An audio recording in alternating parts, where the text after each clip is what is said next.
Hey everyone, and welcome to another special episode of Back to the Podcast. We're your hosts, Justin Neal, and I'm Chris Lawler. And today, we're going to be just diving into Godzilla Minus One. It finally landed on streaming platforms and was more widely available, so we both were able to sit down and, well, he rewatched it, and I finally got to see it for the first time, and we figured we don't really get to see a lot of new things at the same time, so maybe we would try this trend here and dive in. So that's it today, Godzilla Minus One. I'm very excited about it. Justin, it's been a couple weeks, man. How you been? I'm good. So I want to ask you first, though, about the environment in which you watched it. You know what I mean? Because I think this one will make a difference, and we're going to get into that further. But I want to know, how did you watch this? Just in the living room. Did you watch it in color or minus color? Yeah, because it was on Netflix, so I watched it in color, but with the, with the English text and the original Japanese language. So, because I can't do dubbing.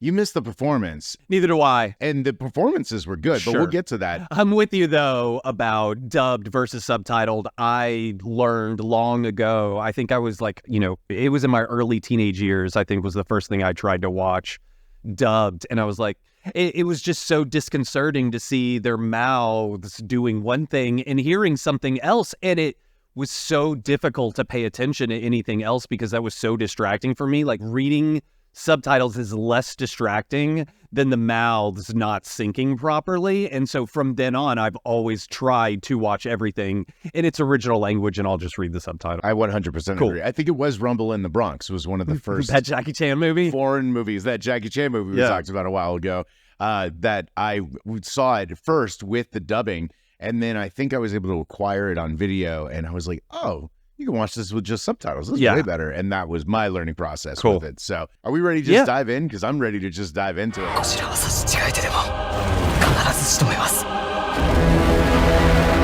Godzilla Minus One. It was very much the origins of Godzilla. It felt like one of the older Japanese movies just done really well and more modern. With a budget. Yeah, with a budget. Yeah, exactly. But not a studio, not a big, huge studio thing, especially on the effects, as you know. No, it still felt kind of like an independent film. Right. It felt very small. Even that opening shot where you're underneath the fuselage of the plane coming into the island and the landing gear comes down, and it immediately felt, my first thought was Wes Anderson. You know what I mean? In that sort of way of using miniatures with the background and just the way it looked. Like, it's obviously a special effect, but it looks cool. Like, it looked cool to me. And so you go with it. But especially in the black and white, the first time I saw it, that immediately stood out to me. I mean, remind everybody, you did see it in the theaters a few weeks back in black and white. So I saw it the last week it was in the theater.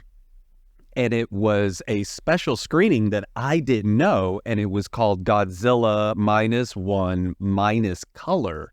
And it was only playing that way that last week, and that happened to be the week I went. But I didn't know that, and so when I went and saw it, it was without color, and I thought that's the way it should be. And I think that's always going to affect the way I watch this movie. I can see that, yeah. And we're going to talk about that more, but I think that was such a huge fundamental thing, is me watching it in black and white. Earlier this week, I watched it with my wife in color, and then I rewatched it again Thursday in black and white. And so I've seen it 3 times in the past couple of months. So I got a pretty, right? I like that movie, and I got a pretty, I can't say it's going to be like my favorite movie of all time, but I've got a pretty good grasp on it for, how recent it has come out. Like, and I've seen it both ways, so I've got, some perspective on what the difference is. Yeah, I got to be honest, watching it in color, I thought was also beautiful. They gave it this nice color grade to it that felt like it was an older movie, even though obviously it was filmed on digital. It was still trying to recreate this like softer film effect, it felt like in some scenes. Okay. It was shot beautifully as well in color. I mean, I can see why you would say watch it in black and white, but we had an absolute blast with it. I need to know, though, like, how much have you watched Godzilla? I've never actually seen a Japanese Godzilla movie, ever. I've seen so many bits and pieces, but never watched one. I have very little experience with proper Japanese kaiju movies. I've had friends throughout the years who were big into kaiju, and so I would pick up snippets here and there when they played, just like I had friends who were big into martial arts movies, Jackie Chan, Jet Li, people like that. And so I never necessarily sat and watched the entire movie with them, but if I was hanging out at somebody's apartment and they had it playing, I would watch it to get the flavor and be like, oh, okay, I see what they're doing. That's fine. And then I would, go off to something else. So that's about the experience I have of kaiju. Mm-hmm. I think we've had the same experience in. No, Guillermo del Toro's movie is probably Pacific Rim. Yeah. Yeah, was the first. I mean, I love that movie to death. Yeah. Yeah. And I have friends who love that movie because they were the friends who liked kaiju movies. You know what I mean? And so when Pacific Rim came out, I went and saw that in the theater because I knew Guillermo del Toro and I knew what kaiju movies were. So I went and saw it, and it was cool. It was a big ass kaiju movie. Like, it's maximalist. Like, how do you make everything bigger? So, like, that's cool. I get that. I had a great time with that one. So that is one of the few that I really hold up high. Okay. I don't really like the sequel that much. He didn't do the sequel, though, right? Guillermo del Toro? I don't remember think who he did did that one. It kind of came out under the radar. It felt like I heard about it, and then it just came out and then went, and no one really praised it. So, yeah. But that being said, now they've also been doing all the Godzilla King Kong stuff that we've seen, and I've seen that, and it's not my favorite either. So this is actually now my favorite. This one did everything that you would expect from a Godzilla movie, reframed it, almost felt like they were reimagining the original movie, if you will.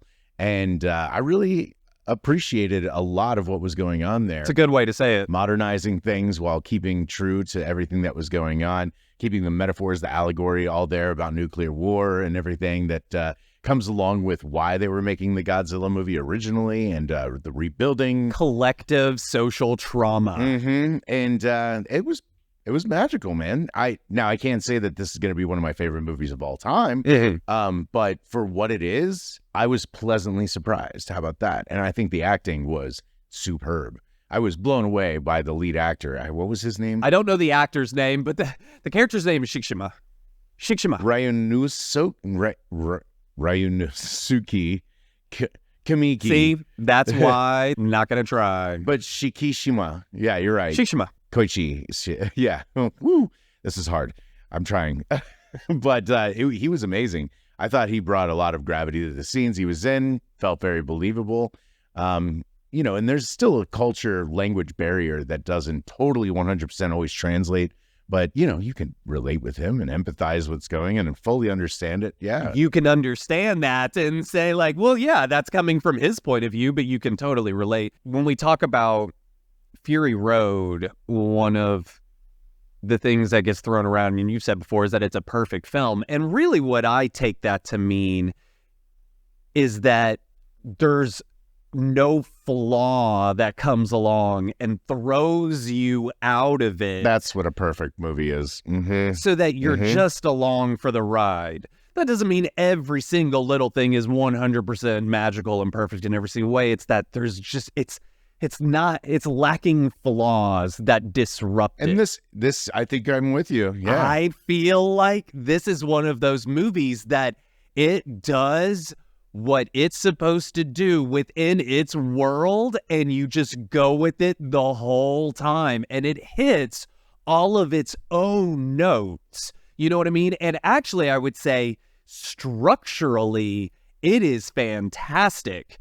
Perfect 3-act structure. We introduce it, then we introduce our menace, like at the beginning of Jaws, and that's one of those things. It's very much like Jaws in that sort of way. Like, we introduce danger. Okay, then we're going to pull back and go with characters and follow these characters. And in this case, I like that they're all believably flawed. I had a good time with it. You're right. It was a perfect 3-act structure. And I would actually classify this as a perfect film.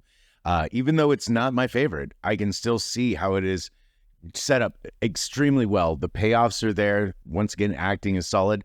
The graphics are perfect for what they need to be. I didn't really see any major flaws, and it's pretty easy to see some. Oh, I thought it looked great. And actually, seeing both of them, I would say black and white, seeing it minus color, sells it even more. That's one of the main differences. Like, when I watched it in color, it felt like a movie that had been colorized to me. You know what I mean? And that's partly because I saw it in black and white first, but still it looked too saturated, like it was trying too hard to be real and look great. And to me, like, I could just see I could see more of the strings. There was less magic, but in black and white, it just fit the movie so perfectly that it almost completes it in a way that color doesn't. I believe it. Yeah, I could see that. Yeah, Like, it feels like a more complete thing on its own. Its own object is finished that way better to me, and it sells all the magic more so. very eloquent of you to put that together, because you're right. It is like that. Especially when you're desaturating and you're not seeing like color mismatch as much. That's usually what can throw, the digital effects is color correction and stuff. But That's when what you I mean. desaturate and I wrote a note. Oh, you wrote a note. Sky replacement is one of those things. It used to be that the sky was rarely replaced in a movie or TV show or anything. Now, if you watch a movie or a TV show in any shot that takes place outside, the sky has been removed and been replaced with a sky where the clouds, they want them to be so that they're aesthetically pleasing and it's not a drab gray day like it probably was when they actually shot it. The problem is you can see that everywhere now. And to me, it doesn't look real because it looks too perfect. Everything's too perfect now. And when I watched Godzilla -1 in color, I could see that too. All the sky replacement, it's just another flaw. But if you desaturate it, as you said, you take that away and it doesn't become as apparent. And so it doesn't take you out of the movie, which makes it a more perfect movie. You know what I mean? I thought this one still looked great, even in color. I didn't notice too much of anything that took me out of any moment, which I just respected the whole time. And then when it ended, when we got to the end and she was like, "Is your war finally over?" I was like, "Oh, nice little ribbon bow." They made the human effort actually more engaging than they do in some of these monster movies, right? Where it's like you're just waiting for the next monster fight. And instead, the actual downtime, the storytelling that was taking place with the character there was pretty engaging and entertaining in its own right. Besides the, monster movie that we were there to watch as well. There really wasn't even that much screen time with Godzilla for a 2-hour movie, in my opinion. It's like Jaws. It's about the characters and what they're going through. True, yeah. It's kind of like the whole scene when Shishima and Noriko, they trauma bond over their, collective PTSD from going through, the biggest conflict in human history and somehow surviving, in their own ways. But how she survived the firebombing of Tokyo is crazy. And that's the other thing too. When I watch it with my wife, she didn't know as much about how much we decimated Tokyo near the end of World War II before we dropped the atomic bombs. Just how over 2 days they firebombed Tokyo and just razed it to the ground, just burned the entire city of the photos. Because it was mainly made of wood at the time. Yes. So the whole thing just went up in smoke. The photos from that are horrific. It just looks like, the whole place burned. Because it did. That was something that my wife didn't know, which was apocalyptic, burning the end of the world sort of thing. And so everyone's carrying that, and so they trauma bond together. Then right after that, Godzilla appears again, and that's when she's on the train and she sees it, and the train gets picked up. And I love the train sequence because it's such a reference to the old style of the stop motion animation and models. Yeah, but it works. It was great. I was definitely smart. Deidre knows even less about this world, so she was watching it alongside me, just having a good time, and we both really enjoyed it. So yeah, A-OK number 1 and 2 thumbs up. Yeah, this one was a good one. It's so much fun, and I love the end. So his war, just to wrap it up about the war, I love that we get the catharsis of him fulfilling his destiny, we think, And then you get the parachute, which is great, but then also her surviving. If I could interject, the redemption, the guys, the mechanic that put that in there for him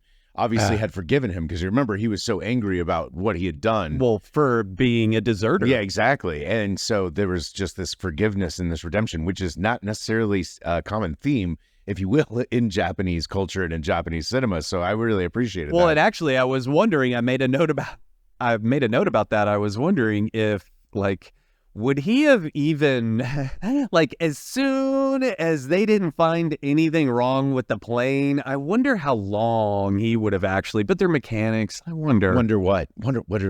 If they had let him live.